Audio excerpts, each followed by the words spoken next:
I'd like to go down the rabbit hole about elements. And I already put on a video about breaking down the chart, and it showed which signs had what elements. And what I wanted to say is that if you're wanting to get a quick kind of assessment of what someone's personality will be like, if they start acting differently than what you think their sign is, they may be a different element. And it may be that their sun sign is different than their moon sign, which is quite common. And so the moon sign rules what a person is feeling and how their emotions come across. And when their mind, which is ruled by Mercury, is in a different element, then you might get someone that acts like more like what Mercury rules, which is communications, and it's an air, it rules air sign, air element, and it also rules um, Virgo, so an earth element too. But it, so when we're talking about a fire sign, which is Aries and Leo and Sagittarius, they're going to be more inclined to be impulsive, like fire, quick about flaring up, and it can be a charismatic flaring up, could be happy and joyful flaring up, or it could be um, explosive and quick anger, or like a fire, and it dies down just as quickly as a fire if it's put out. And like for instance with Aries, I used to think that the Aries that I knew was like a nutty professor, and he must have had a different moon sign or Mercury sign, which ruled his mind, because he was just very scattered. And it was really funny to watch him. He couldn't get anything organized. And um, so that was my impression of an Aries. And it's not really what an Aries is. An Aries is more of an initiator. And of course, you've got Aries somewhere in your chart. You've got all the signs somewhere in your chart. So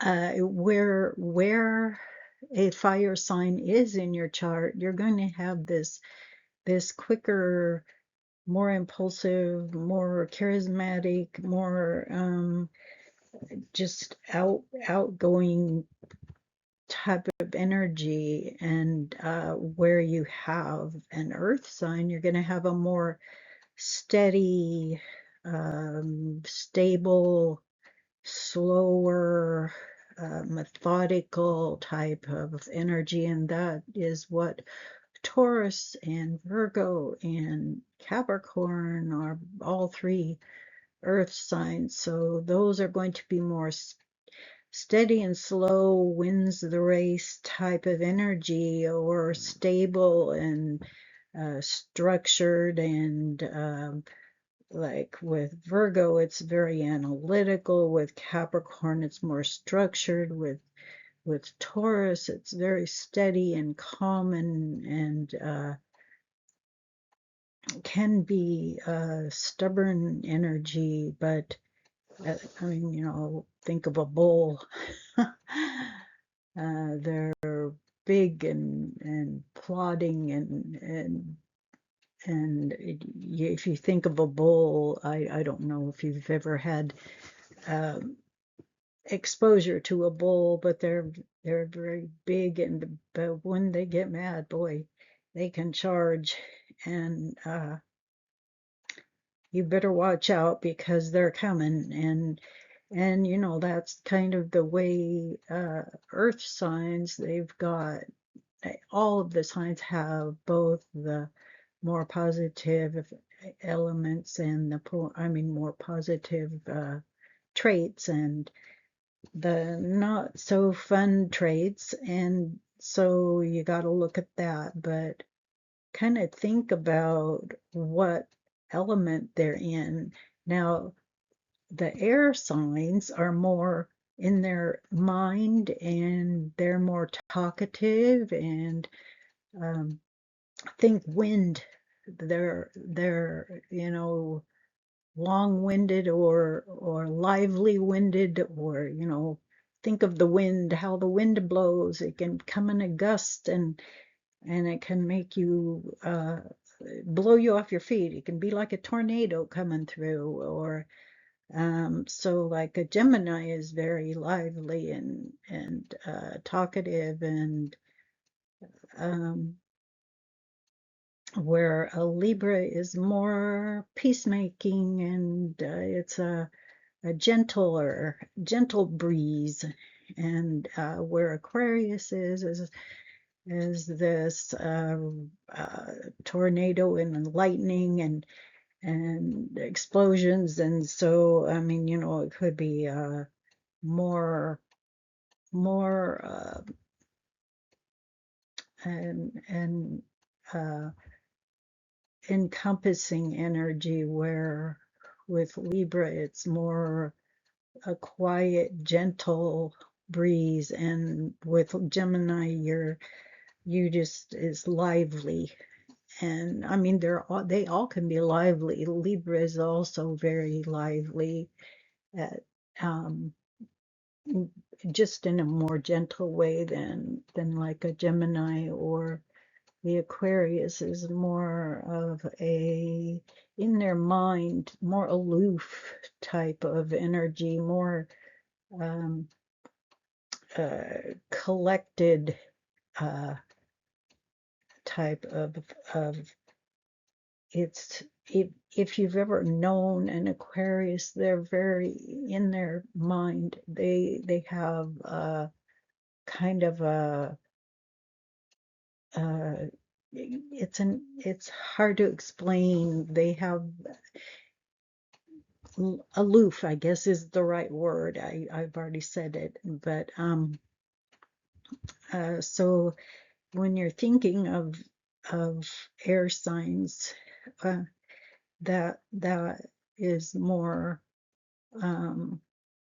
communications and bringing connection to people, and Aquarius rules the sign of friendships, and Libra rules the sign of relationships and partnerships, and Gemini rules the sign of siblings and communications. It's they want to connect with other people, and Aquarius rules um, society at large. So it's on a larger scale, and Libra is more on a one-to-one scale, and Gemini is more close uh, people close by, or but it's any kind of communications, but it's rules studies and so forth. But I'm trying to get to the element side of it and kind of explain what the elements do. And so if you meet somebody who is more talkative than and they say they're a Taurus, Taurus are pretty quiet. When you, I mean, it's sometimes hard to even know what they're thinking, but maybe that's because the ones that I've known have a different air sign, I mean, a different moon sign than their sun sign, but it's usually a more introverted energy.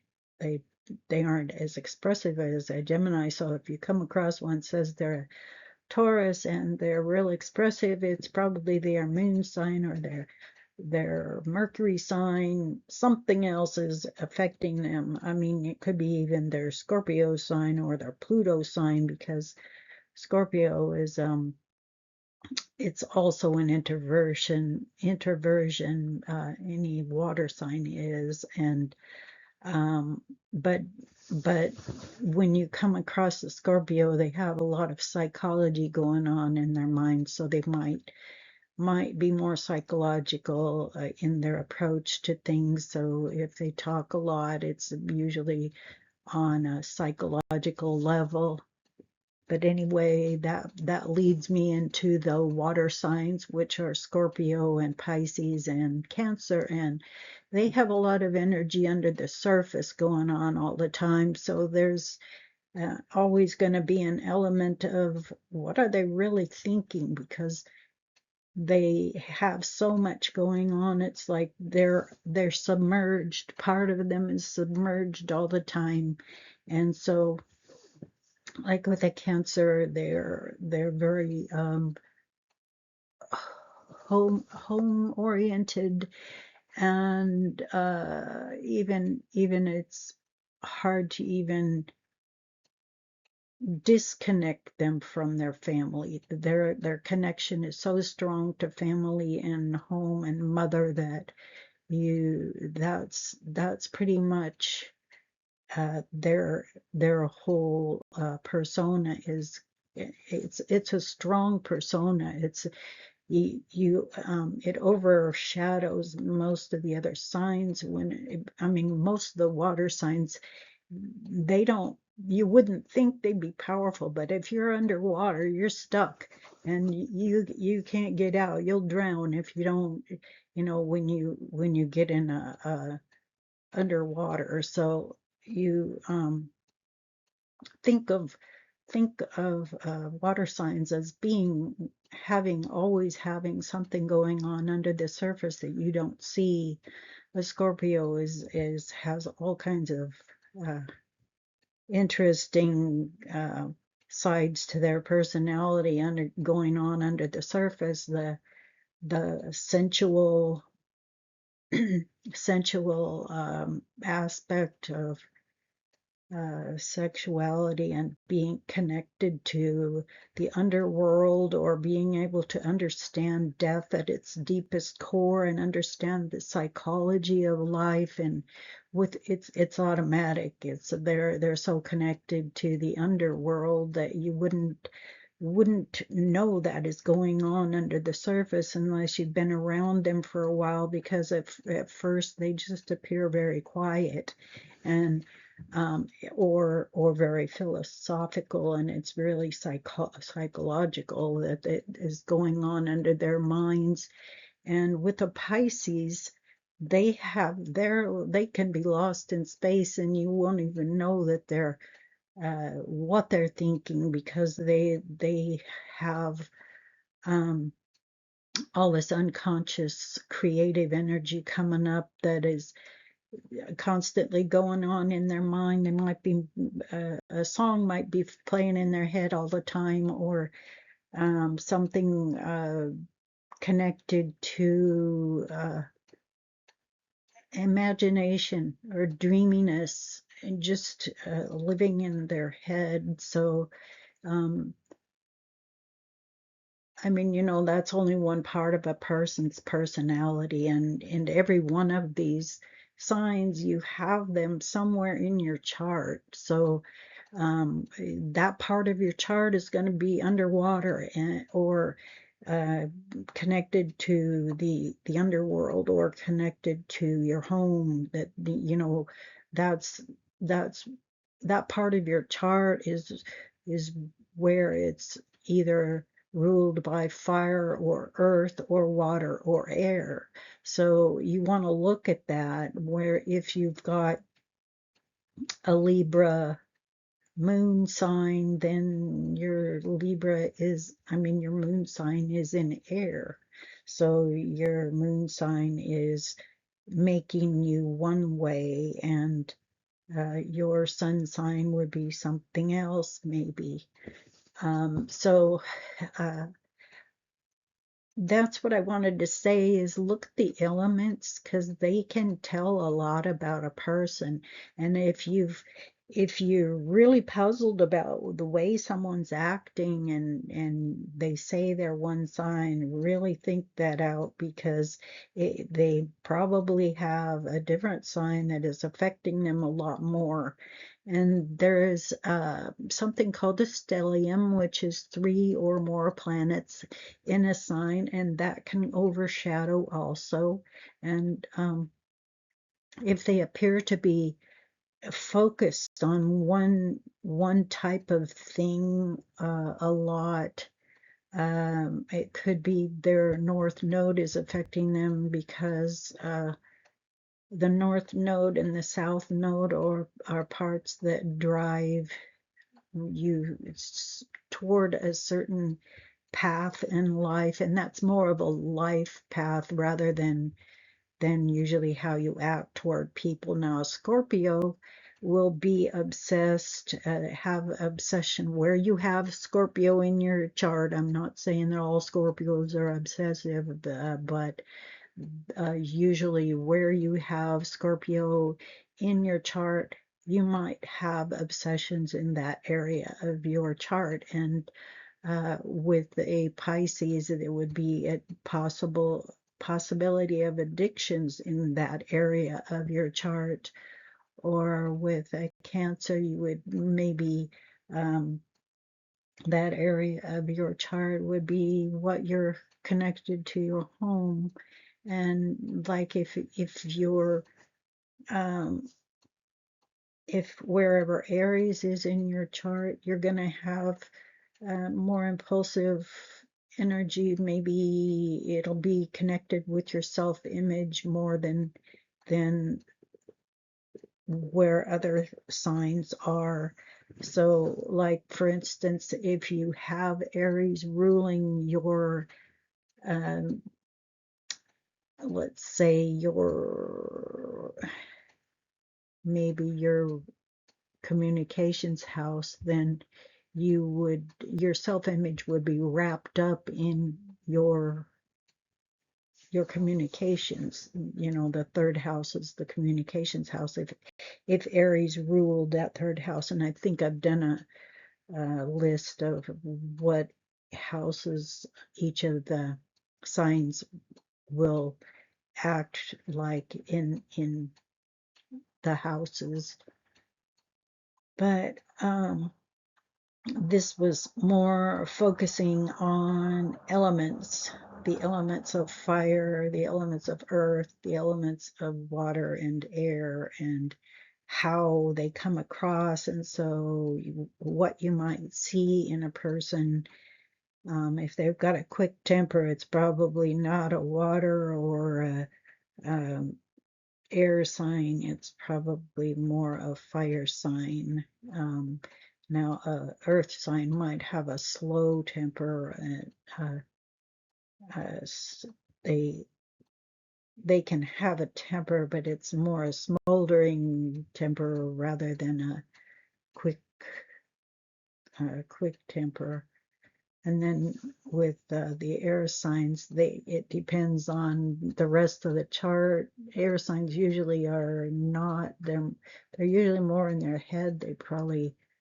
They're more calculating in their anger, and the water signs would be more dreamy and more not so much except for the possibility of the addictive element of Scorpio. It, Scorpio kind of holds on to things and might get you back later. That's how that one works. And I guess that's kind of the way all the water elements are. Cancers are like that. I mean, they hold things inside, and where with fire, it's more outwardly. You see it real quickly. You know they're angry. And with air, it's more calculated, and uh, uh, you might know they're mad, but they're going to be usually more in their head about it. Like with the earth signs, they're they're very probably slower to analyze things. I mean, with Virgo, it'd be analyzing, and with Capricorn, it would be more the feeling of that that there's something going on under the surface, but they aren't going to tell you. And I mean, it'll be strategizing about how they'll deal with you. And Virgo will be more analytical, and Taurus will be more of a, um, like I was saying, think of a bull. If they're charging at you, you don't want to be in the way.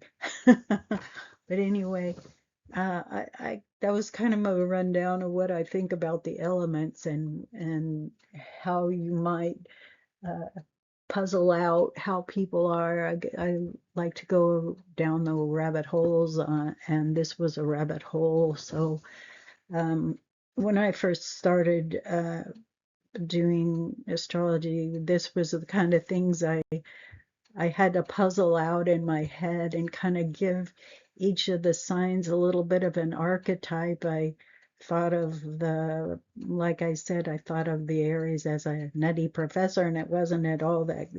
I'm sure his moon or his Mercury or something was different than an Aries. And the Geminis that I've known are very talkative. The Virgos, more slow, uh, analyzing. The Scorpios, they can be very quiet and stealthy.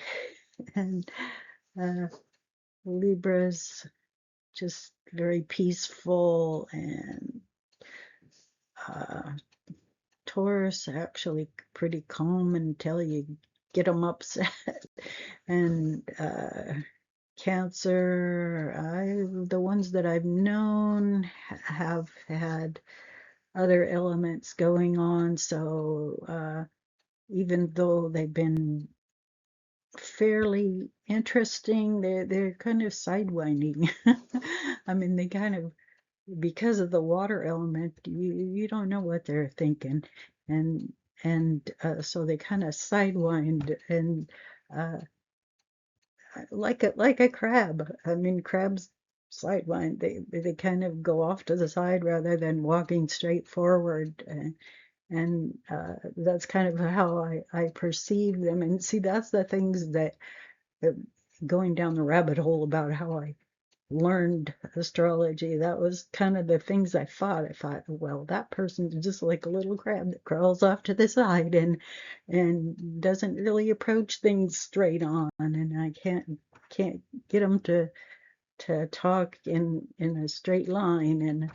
Um, and Pisces, they're kind of in their own world. It seems like kind of creative, but I mean very creative actually. But and a lot of creative going on in their mind, but you don't know uh, a lot going on under the surface. In their imagination, sometimes the ones that I've known, I'm not sure that they can tell the difference between reality and their imagination. And I mean, that's why I turned to astrology to understand people and what was going on, because as soon as I learned a little bit about astrology, it was like, oh, that's what's going on here. They've got this effect going on from the planets, and this is why they're that way. And it was just like opening a door I had never expected to find. And anyway, I thought I would help others by doing the same thing and teaching what I know. And every astrologer, from what I've heard, every astrologer is always learning. They always have more to learn. It is truly a rabbit hole, and that's why I called it a rabbit hole astrology, because you don't ever know all of it, and especially when you get into the other. I study Placidus and Western, but there's Vedic, and that's a whole nother can of worms that you um, they have so many things to learn. And it's very, in their countries, you can have some very scientific calculations with it. Even Western, you can get into all of the different um, degrees, cut it down into deacons, and I don't focus on that as much, but sometimes I do. It depends on what I'm looking for. But for the most part, what I wanted to do was just kind of give um, simple, uh, simple explanations, kind of visual explanations of what you should look for, and so you can do it yourself. You don't have to have an astrologer um, if you want to just kind of see for yourself what your friends are like, or what you, maybe your own motivations that you don't understand. I mean, it's explained myself too. So it can be very, very interesting. I know that Carl Jung used astrology in his psychology practice, and he used it all the time to explain people. So um, it is helpful. It's a tool, or at least it sure has been helpful for me, and it's a tool that I use um, to explain my family and understand my family, and it has helped me a lot, and I hope to help others. Anyway, thanks for listening.